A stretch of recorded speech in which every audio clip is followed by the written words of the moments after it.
Magandang araw sa atin lahat mga kababayan, saan mampanig kayo ng daigdig naron. Dito na naman tayo sa another episode ng ating vlogs, Badong Aratelis po. Pag-uusapan natin ngayon, ito po, no? Hontiveros. Tigilan mo na yung panlilinlang sa mamamayan, no? Nagsalita na naman po si Hontiveros na tungkol po dito sa 11 days, no? Panahon na po siguro dadagdag na tayo para alam mo yun, mauta na yung mamamayan na para matapos na 'tong usapin na 'to, 'no? Kasi tulungan na natin sila na kasawaan na ng tao. Nagsalita na po si Tulfo, si Erwin Tulfo pala ang sponsor ng Office of the President budget. Nagsalita po siya, nagbigay linaw tungkol po sa mas malinaw po ng mga paliwanag tungkol diyan sa request ng Office of the Vice President na kanilang confidential fund noong 2022. Pag-uusapan din po natin si Rendon Labrador po, bumanat na naman kay Joey De Leon sa kanyang lubid-lubid at binanatan din yung mga fans nito po ni Vice Ganda. Yan po mga pag-uusapan natin, pero bago yan, kung bago ka pa lang dito sa ating channel, mag-subscribe ka na. Dahil ito lang ang tayong channel na may kinikilingan, may pinapanigan. Una sa balita, huli sa impormasyon, kaya ano pang hinihintay nyo? Pindot na, okay. Napanood nyo na po ba yung yung parang nakikipagpatentero, yung kung hindi pa, panoorin nyo po, hanapin nyo po riyan sa YouTube. Meron pong Pilipinong mangingisda na nakikipagpatentero sa mga Chinese Coast Guard, no? Diyan po sa Baho de Masinloc. Nakakatuwa po. At ito po ang kanyang tinuran, no? Siguro, wag na po tayo yung mga dramatics, no? Ito na po yung ginagawa rin ng mga Vietnamese fisherman, di po ba? Ito na po yung kanilang ginagawa pag binobomba man sila ng mga binubugaw din yung mga Vietnamese fisherman ng mga water cannon. Nasanay na po sila, nagse-selfie na nga eh. Yung mga Vietnamese fisherman. Ito naman, yung ating pong mangingisda, nakipagpatentero sa China Coast Guard. So maganda po to. Ito po ang sinabi niya, nakaka-inspire na nakakatuwa. Sabi ni Arnel Satam, hindi ako natatakot, pinagtatawanan ko lang sila, inaasar ko lang sila. Yan po ang sabi ni Arnel Satam. Dahil po dito sa nakipagpatentero siya sa rubber boots ng China, isang Pilipinong mangingisda si Arnel Satam. Nalulan ng isang maliit na bangka, pagkakataong pang halos banggain siya. Ang gusto lang naman niya makapasok sa Baho de Masinloc upang makapangisda habang nakabantay yung ating mga Coast Guard, BRP. Dato Bangkaw ng Bureau of Fisheries. Bureau of Fisheries pala nagbabantay. Yan po ang sinabi niya. Hindi ako natatakot, pinagtatawanan ko lang sila, inaasar ko lang sila. Okay. Sana ganyan na yung maging attitude natin, no? Wag na masyadong OA, no? Yung pag-iisip natin na at all costs, hindi kami matatakot sa inyo. Ipagtatanggol namin yung aming teritoryo, yung mga mangingisda natin, basta merong bantay. Yun ang importante dun eh. Kaya siya nakikipaghabulan kasi may bantay naman. Ayun po yung wag nating kakalimutan, no? At suportahan po natin yung Philippine Coast Guard natin. Yan po ang pinaka-importante. Okay, punta na po tayo dito kay maliliit pang balita, si Rendon Labrador po. Binanatan si Joey, binanatan din po. Alam niyo ba issue kay Joey De Leon? Yung isa sa contestant, yung sinasabit daw sa liig. Hindi makasagot, necklace lang yung nasagot, no? Sabi ni Joey De Leon, yung lubid, pwede rin isabit yung sa liig. Nag-react po yung mga yung mga pusong mararamdamin na sinasabi na suicide joke daw yun, dapat daw hindi ginagawa. At isa po sa kanilang pinanawagan kay Rendon Labrador, lalo na po yung mga fans ni Vice Ganda, bakit daw tahimik si Rendon Labrador. At ginantihan naman po yan ni Rendon Labrador, sabi niya, nung binabanatan ko si Vice Ganda, binabanatan niyo ko. Ito po ang sinabi ni Rendon Labrador sa mga fans ni Vice Ganda. Ito, say ni Rendon, pagkatapos daw siyang batikusin ng mga fans dahil sa paninitan niya kay Vice at sa partner nito na si Iyon, ay lalapit sa kanya ngayon para sabing banatan din ng it host na si Joey De Leon dahil sa pagbibiro niya ng suicide.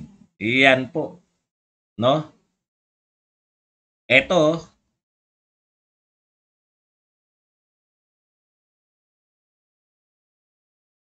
at bilang banat niya naman kay Joey, ito po ang banat ni Rendon Labrador. Joey, pasalamat ka, wala na ako sa Facebook. Nakalusot ka ngayon.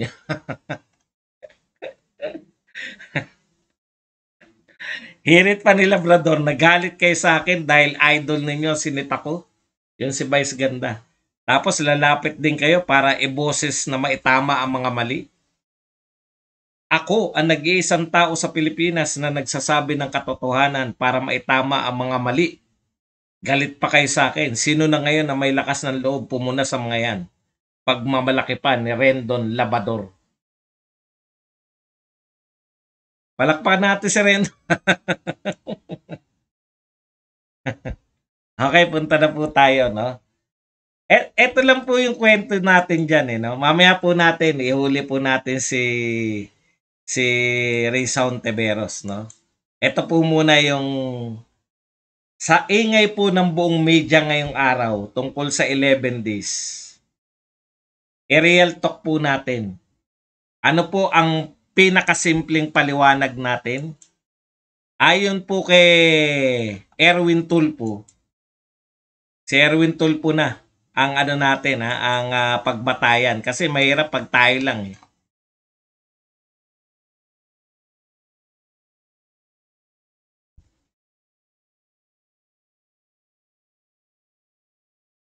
Lumapit po o nagbigay ng sulat, ito po ang tunay na kwento, no?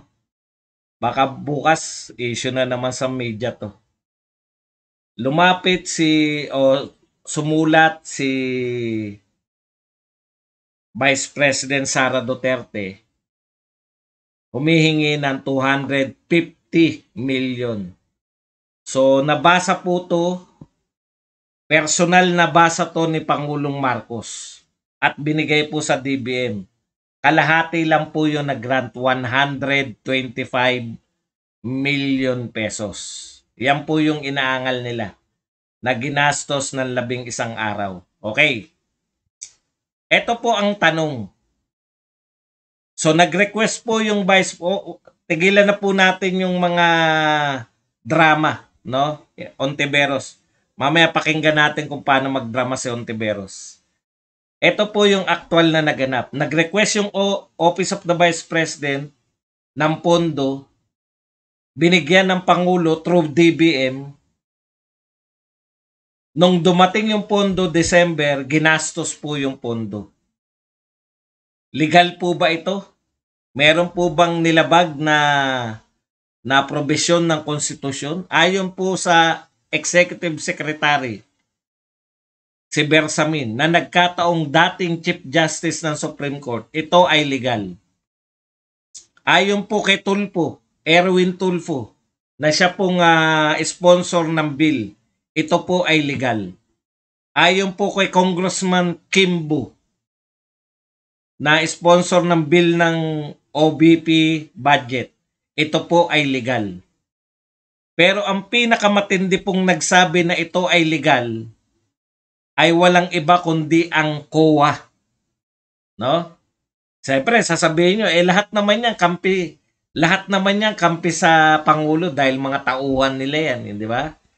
Siyempre, kakampihan yan yung kakampi ng Pangulo, yung Vice President. Sasabihin nila legal. Yung COA po, na separate sa kanilang lahat. Hindi po sakop ng Pangulo. Ito po ay constitutional body na walang nakakasakop para manatili po yung kanyang pagiging independent. Ano po sabi ng COA? Yan yung tinatabunan nila eh. Ang sinabi ng COA, legal yung pagbibigay ng pondo sa Vice President ng Pilipinas mula sa pondo ng presidente. So legal po yan lahat. Ngayon, sino po yung nag-iingay? Tatlo po yung nag-iingay. Makabayan Black, si Hontiveros, at saka ang media. Tanong ko, para malinaw po sa utak natin ang lahat, kino-question po ba nila kung illegal yun o legal? Sinabi po ba ng Makabayan na illegal yun? Sinabi po ba ni Hontiveros na illegal yun? Sinabi po ba ng media na illegal yun? Hindi po. Ang sinasabi lang nila, ginastos ito ng 11 araw lamang. Drama lang po yan. Sabi nga natin, kahit ba 1 araw yan o 2 araw yan, para sagarin na po natin. Yung talagang linaw na sa atin. May issue po ba ng legalidad? Wala po. Legal po ba yun? Legal. Alam niyo sabi ni Esperon, question kayo ng question ng Intelligence Fund at Confidential Fund. National Advisor Kayo, yan ang sinasabi ng National Advisor ngayon. Mag-ingat kayo. Gusto nyong ibulgar yung Intelligence at Confidential Fund. Hindi lang yung mga makabayan ng nakakarinig o hindi lang sila yung nakakakita. Kung sa grupo na yan na sinusuportahan ng Makabayan Black, hindi lang po mga rebelding kaliwa ang kalaban ng pamahalaan. Ang gusto nyo ibulgar na lahat Kung saan ginagamit yung Intelligence Fund at Confidential Fund. No? Legal po yan. Ano warning sa atin Esperon ngayon? National Security Advisor. Mag-ingat po kayo sa kabubulgar. At nalalaman po ng ating kalaban kung ano yung ginagawa ng gobyerno laban sa kanila. Nakakapaghanda sila. Dahil lang sa kalikutan ng mga utak, kalikutan lang po ng bibig. Yan po sa aktual, umangal na ngayon si Esperon. Ano pa sinabi ni Esperon? Di ba kayo nagtataka? Lahat ng mga aksyon ng pamahalaan para mapigilan yung mga rebelde, no? Uy, Catman for Aces, thank you very much. Long time no look.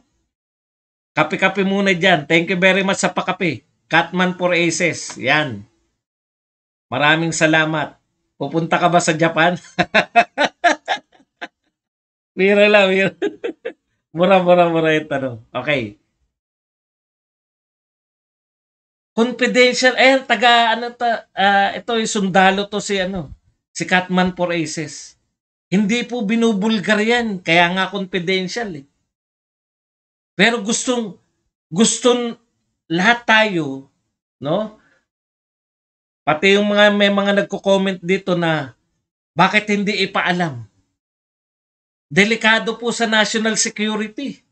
Naririnig tayo ng ating mga kaaway. Yan yung problema ninyo. Pati yung mga nananawagan dito na pera ng taong bayan yan dapat ilantad. Ano sinabi ni Esperon? Karagdagan. Meron pa yata welcome nga po pala dito kay Torix na welcome sa pagiging regular member. Okay, ano pa po ang sinabi ni Esperon? Nagtataka raw siya, no? Ay, hindi ba kayo nagtataka? Lahat na lang tinututulan nila. Ano yung mga tinutulan nila? NTF-ELCAC. Tinututulan nila. confidential fund, tinututulan nila. Yung pati po yung protection ng Vice President. Di ba kino-question nila bakit daw ang daming security ng Vice President ng Pilipinas? Tinututulan din nila na protektahan yung Vice President. NTF-ELCAC, pati po yung mga anti-insurgency program, tinututulan po nila lahat. Pati ba naman yung confidential fund na legal naman po, no? Bakit po kayo pumapayag? Yun yung tanong sa atin, Esperon, eh. Bakit papayag yung mamamayang Pilipino na sila yung pagtutol nilang masusunod? Hindi po to usapin ng Ang sinasabi ni Esperon, hindi na to simpleng usapin ng sino ang tama dyan sa mga yan. Usapin na po to ng national security. Gusto nyong ilantad na kung anong ginagawa nyo sa confidential at intelligence fund. Malalaman po ng kalaban kung ano yung ginagawa natin. Okay. Besides, sige, pakinggan natin si Hontiveros. Nagsalita na naman eh. Pinakita na po natin, lahat po nagsasabi, lahat ng mga concerned agency, itinataya ng Office of the President na legal yan. True. E.S. Bersamin. Inapprove yan ng Pangulo ng Pilipinas. Sabi ni legal po yung pag-approve. Sabi ni Tulfo, congressman. Legal, sabi ni Kimbo. Legal, sabi ng COA. Sinabi ba ni Hontiveros na illegal? Andali po natin. Kung illegal po kasi ang sinasabi nila, anong ginagawa nyo bilang congressman at senador? Hinahayaan nyong gumawa ng mga illegal na bagay yung Vice President at yung Presidente ng Pilipinas? Anong ginagawa ninyo? Bakit kayo pinasasweldo ng pamahalaan kung talagang illegal yan? Hindi nga po yan illegal. Legal po yan. Lahat po ng presidente, mga vice president, meron pong pondong ganyan. Kahit po dito na lang sa Pilipinas, wag na po tayong lumayo. Inuulit-ulit ko nga. Bakit ngayon lang kayo nagwawala? Dati nang merong confidential fund ang mga vice president. Dati na kayong congressman ng Makabayan. Dati na kayong mga senador, Hontiveros, at iba pa. Matagal ka ng senador eh. Tapos before ka maging senador, congressman ka rin. Bakit hindi nyo tinututulan yung confidential fund kung talagang masama yan noon? Noon pa meron na. Okay, pakinggan po natin yung sinasabi po ni Hontiveros. Makinig po kayo maigi ha. Hindi ko papakita yung video. Pakinig lang tayo. Tignan natin kung may basis talaga yung pinagsasabi nitong babae na to. Ano ba talaga inaangal ni Hontiveros? Baka meron siyang mga Anong uri na naman ng magic ang ginamit nila para ubusin ang 125 million pesos sa loob lang ng 11 araw? Hindi na lang yan spending spree. Yan ay paglapastangan sa mamamayan. Okay, una pong inaangal ni Hontiveros, ulitin lang natin, ang una niyang tanong, ulitin natin Anong uri na naman ng magic ang ginamit nila para ubusin ang 125 million pesos sa loob lang ng 11 araw? Anong uri ng magic ang ginamit nila para ubusin ang 125 million sa loob lamang ng 11 araw? So hindi po legal ang tinatanong niya. No? Magic.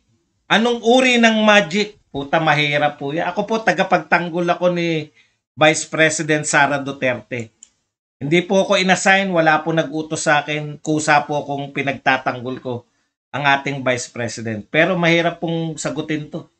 Sa lahat po ng sasagutin, ito po hindi ko yata kayang sagutin. Anong uri ng magic ang ginamit nila para magastos yung 125 million? Suko ako kay Hontiveros. No? So, yan po ang unang, siguro paglabag yan. No? Yan po ang unang paglabag na nakita ni Hontiveros. May magic si Sara Duterte. Okay. Kasi talagang seryoso tayo rito. Kinakailangan po nating maghanap tayo ng mga kino-question nila. Alamin po natin kung anong kino-question nila. Una, ano raw yung uri ng magic ni VP Sara Duterte para maubos niya yan ng 11 araw. Yan po ang unang illegal na gawain. May magic si Sara Duterte. Tuloy po natin kasi mahirap naman yan. Mahirap po yung hindi natin sila pakinggan. Naririnig niyo po ba? Baka ako lang nakakarinig Magsabi lang po kayo. Ito po ang pangalawa. Hindi na lang yan spending spree. Yan ay paglapastangan sa mamamayan. Aba! Ikalawang bintang ni Onte. Kala ko ba walang bintang Badong? Sabi ka ng sabi, wala naman kayong bintang. Eto po. Pangalawang bintang. Una, may magic po si Sara Duterte. Ikalawang bintang. Limutan ko. Ulitin Hindi natin. na lang yan spending spree. Yan ay paglapastangan sa mamamayan. Ayun.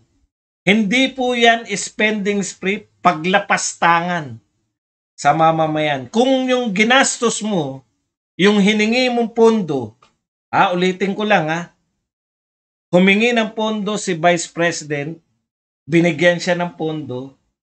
Pag ginastos niya pala yung hiningi niyang pondo, yun po ang tawag ni Sara ni Ontiveros ay paglapastangan sa mamamayan. So ikalawa pong bintang ni Ontiveros. Una, may magic si Sara. Ikalawa, nilalapastangan ni Sara ang mamamayan. Bakit po nilipastangan? Kasi ginastos yung budget na hiningi niya. O yan, kita nyo, lumilinaw na kung ano argumento ni Ontiveros. Makinig pa tayo. VP Sara Duterte, ikatlong bintang. Unang bintang, may magic Ikalawa, nilapastangan mo kasi ginastos mo yung pera. Ikatlo, napakagaspang. Hindi ka smooth, magaspang ka. 11 milyong piso kada araw. Daig pa ang may patagong credit card sa national budget. Daig mo pa ang may patagong credit card sa national budget. Grabe. Ang gaspang mo. O ikatlo magaspang si Sara Duterte. May magic. Nilapastangan niya yung mamamayan dahil ginastos yung pera. At ikatlo, magaspang ka. Sige, tuloy natin. Hindi nyo pera yan. Hindi niya pera yan. Ikaapat na bintang, hindi mo yan pera. Sara Duterte. Yan, sige. Confidential funds can be validly spent only on expenditures supporting surveillance activities of civilian agencies. Yung ating Coast Guard sa West Philippine Sea, araw-araw binabantayan ang sumpong ng China. 17 years pinagkasya ang 117 million pesos na Ikaapat ay kalima. Maliit ang confidential fund ng Philippine Coast Guard. Kasalanan mo yan, Sara Duterte. Ilang taon na raw na nagtitiis. Ang China. 17 years pinagkasya 17 years na maliit ang confidential fund. Kasalanan mo yan, Sara Duterte. Bakit? Bakit mo naging kasalanan yan? 17 years, maliit yung confidential fund. Isang taong ka palang Vice President, pero kasalanan mo yan. Tandaan mo, kasalanan mo na maliit ang confidential fund ng Philippine Coast Guard. Ilang taon na kayang senador to si Ontiveros? Alam ko, isang taon ka palang Vice President, VP Sara Pero ikaw ang may kasalanan. Kasi maliit ang confidential fund ng Philippine Coast Guard. Sino po ba nagbibigay ng pondo sa mga... Ikaw ba, VP Sara? Nung bang hindi ka pa Vice President, ikaw ang nagbibigay ng pondo sa Philippine Coast Guard? Hindi. Sino? Congress. Sino yung bumubuo ng Congress? Senado at House of Representatives. Senado! Senador! Kasama si Risa Ontiveros. na nagbibigay ng maliit na pondo. Bakit sinisisi sa'yo, Sara Duterte? Halo-halo na po utak. Sige, ulitin natin. Ng China. 17 years pinagkasya ang 117 million pesos na confidential funds. Ang OVP, hindi man lang umabot sa 2 linggo. What can VP Sara show for it? Nag-mass hiring ba ang OVP ng libo-libong informant sa loob ng 11 araw? Nagpatayo ba sila ng daan-daang safe house sa loob lamang ng 11 araw? Okay.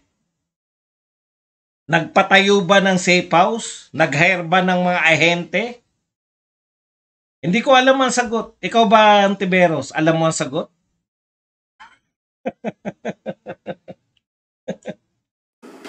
Babalik tayo sa paulit-ulit na tanong. Saan nyo dinala ang pera? Naghihintay ng resibo ang buong Pilipinas. Hindi, no? Naghihintay na resibo ang buong Pilipinas. Okay. Alam niyo po, ito ay drama lang, no? Drama ni Hontiveros.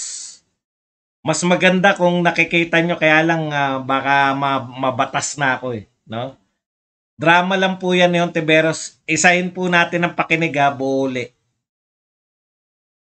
Anong uri na naman ng magic ang ginamit nila para ubusin ang 125 million pesos sa loob lang ng 11 araw? Hindi na lang yan spending spree. Yan ay paglapastangan sa mamamayan. Napakagaspang. 11 milyong piso kada araw. Daig pa ang may patagong credit card sa national budget. Hindi nyo pera yan. Confidential funds can be validly spent only on expenditures supporting surveillance activities of civilian agencies. Yung ating Coast Guard sa West Philippine Sea, araw-araw binabantayan ang sumpong ng China. 17 years pinagkasya ang 117 million pesos na confidential funds. Ang OVP, hindi man lang umabot sa 2 linggo. What can VP Sara show for it? Nag-mass hiring ba ang OVP ng libo-libong informant sa loob ng 11 araw? Nagpatayo ba sila ng daan-daang safe house sa loob lamang ng 11 araw? Babalik tayo sa paulit-ulit na tanong. Saan nyo dinala ang pera? Naghihintay ng resibo ang buong Pilipinas.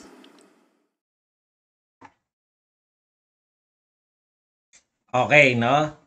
Kung tayo po ay nasa palengke, kung siya po ay hindi senador, di ba? Kung tayo po ay nasa isang drama class, kung si Risa Hontiveros po ay nasa isang teleserye, ang ganda po, papalakpakan. Kasi very dramatic yung delivery niya. Hindi ko po kaya mag-deliver ng ganun. Pati po facial expression, talagang ang buong bayan ay naghihintay ng resibo. Di ba? Okay.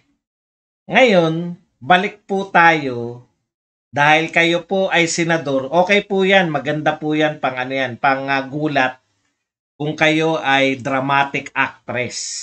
No? Kung tayo po ay nasa teleserye, hanapin, nasa na resibo? Wala kang pinakita resibo? Bakit? Di ba? Ang ganda po niyan. Ang subaybayan. Di ba? Itutuloy ang susunod na kabanata.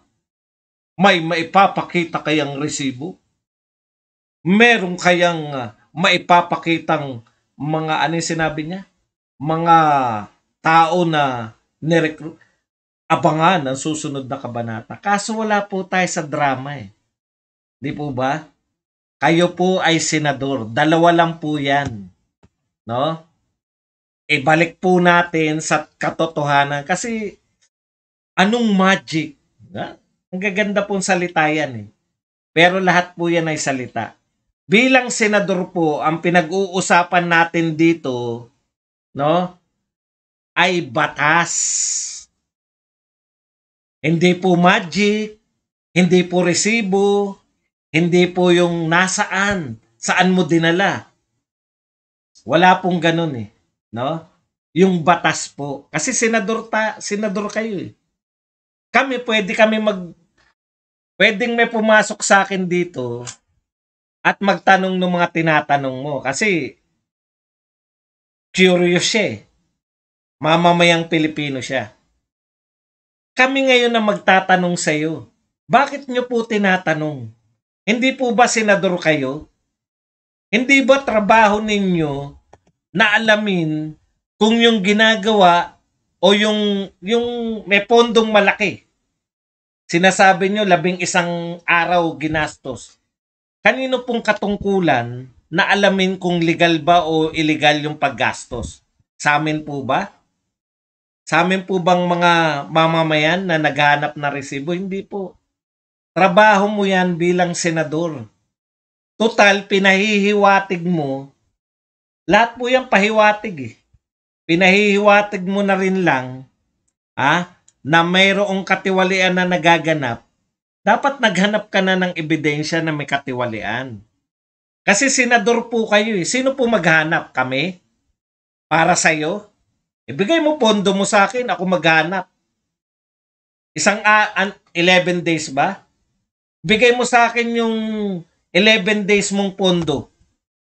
After 11 days, magre-report ako sa iyo. Malamang ang i-report ko sa iyo, wala po akong nakitang katiwalian. Iba po kasi yung pagdadrama. Ayan yung ginagawa mo, Risa Ontiveros. Maliwanag po sa amin kung anong ginagawa mo. Yan po, ang ginagawa nyo na yan ay panlilin lang. Diba? Ano ngayon? Kung naghanap ka ng magic na 11 araw, hindi mo naiisip na pwede? Ginawa na nga eh. Hindi po magic yun. Actual po yun. Ginawa na 11 araw na gastos yung 125 million. Ano dapat yung next step mo? Magtaka lang? Nagtataka ka lang eh. Bakit ka namin bibigyan ng pondo kung nagtataka ka lang? Diba? Pinupondohan namin kayo. Tapos magtatanong ka lang, saan mo dinala? Kaya rin namin yan, wala kaming pondo eh. Kaya rin namin sabihin, saan mo dinala, BP Sara? Ano pagkakaiba natin? Trabaho mo, senador, meron kang pondo, pinahihiwatig mo na may anomalya, patutunayan mo na may anomalya. Huwag ka magdrama. Ang ginagawa mo, Ontiveros, kahit na ano pong magalit kayo sa akin o ano, ay panlilin lang ng mga mamamayang Pilipino. Panlilin lang yan eh. Ginastos, may magic. May magic ba ang Vice President? Bakit niya nagastos yun? Hindi po magic yun. Totoo po yun. Nagastos ng 11 araw. Ano ngayon? Ang tanong namin, senador, mahal na senador, legal ba o illegal? Sinabi na kasi ng executive secretary, legal. Sinabi ng 2 congressman, legal. Sinabi ng COA, legal. Ikaw, anong sinabi mo? May magic?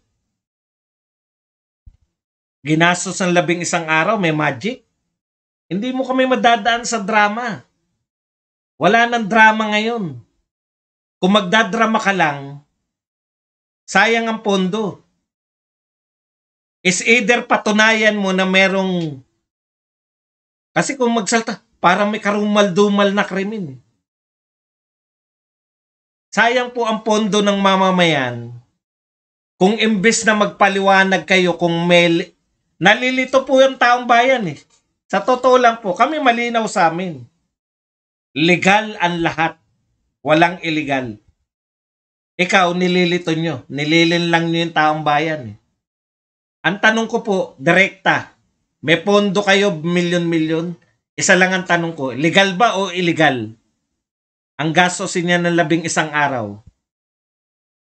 Ilang araw po ba para matawag na legal ang paggastos ng 125 million? Mawalang galang na po. Tama na ang drama. tama na panlilinlang sa mamamayan. Ang kinakailangan po namin ngayon, dapat nililinaw nyo. Kung may illegal na ginawa, ipakita nyo na illegal. May mga paraan po ayon sa batas. Magic ang ginawa ni Vice President at naubos niya. Kahit sino po, hindi kayang sagutin yan.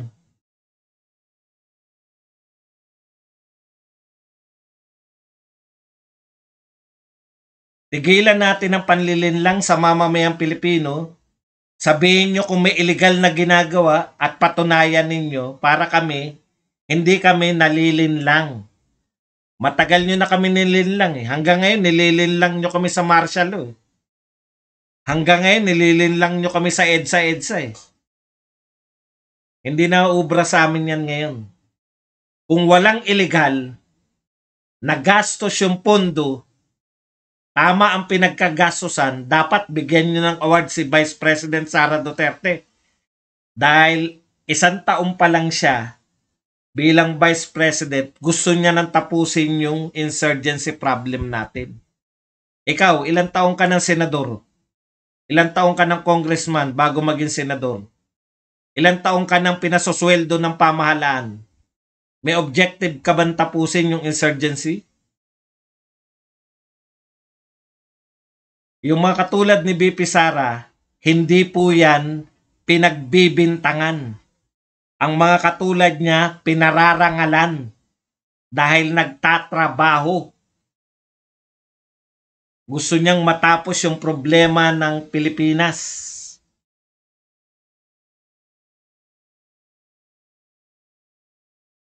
Sabihin niyo po na mali yung ginastos. Sabihin niyo pong mali, gumastos ng 125 at mali na po ang gobyerno. May drama ka pang 11 milyon isang araw. Magkano po ang ginagastos ng gobyerno araw-araw sa tingin nyo? Sa trilyon na budget. Magkano budget? Magkwenta lang po kayo. I-divide nyo po yan sa 365 days. Ilang trilyon ba ang budget natin ngayon? I-divide natin sa 365. Yan ang gusto nila eh. Magkwentahan eh. May magaling po ba sa math? Ipakidivide nyo lang po yung budget natin. Magkano po yan per day? Para masabi lang natin kayong Tiberos na hindi po paglabag sa batas na gumagastos ka ng milyon-milyon.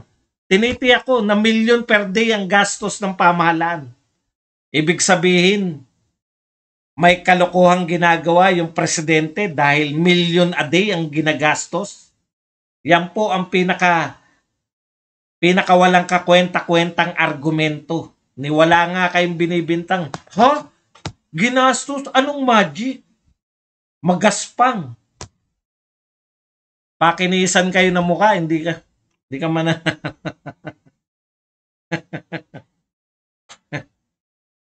Ilang taong ka na sa Senado?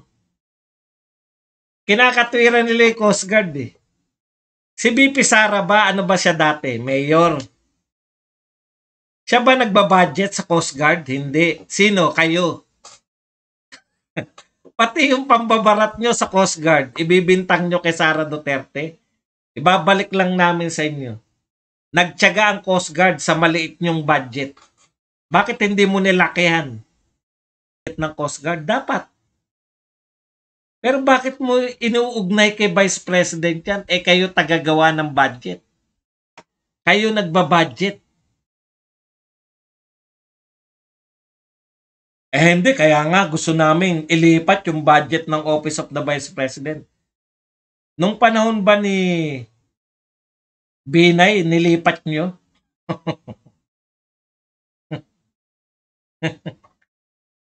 Yan lang po ang ating topic. Pwede na po tayong magbasa ng inyong mga komento. Pwede rin po kayong magpakape ha. Huwag kayong mahiyang magpakape. Okay. Masasabunutan ko yung babaeng yan. Ang sarap sampalin at itapon sa South China Sea. Kala niya nakakabuti sa kanya yan. Lumalabas po ngayon na nagdadrama ka lang. Opo, nagdadrama lang si Hontiveros. Kasi wala naman po siyang sinasabi na illegal. Kung sabihin niya naman na illegal, anong gagawin mo bilang senador? Nakakita ka ng illegal. Problema hindi naman kay media eh. Hindi naman kay vlogger. Kami hanggang salita lang kami. Vlogger lang kami. Pero kayo, may budget kayo eh. Kung nakakakita kayo ng kamalian, anong dapat nyong gawin? Meron kayong obligasyon sa tao. Magtanong lang, tatanong mo lang, anong magic? Kaya rin namin yan eh.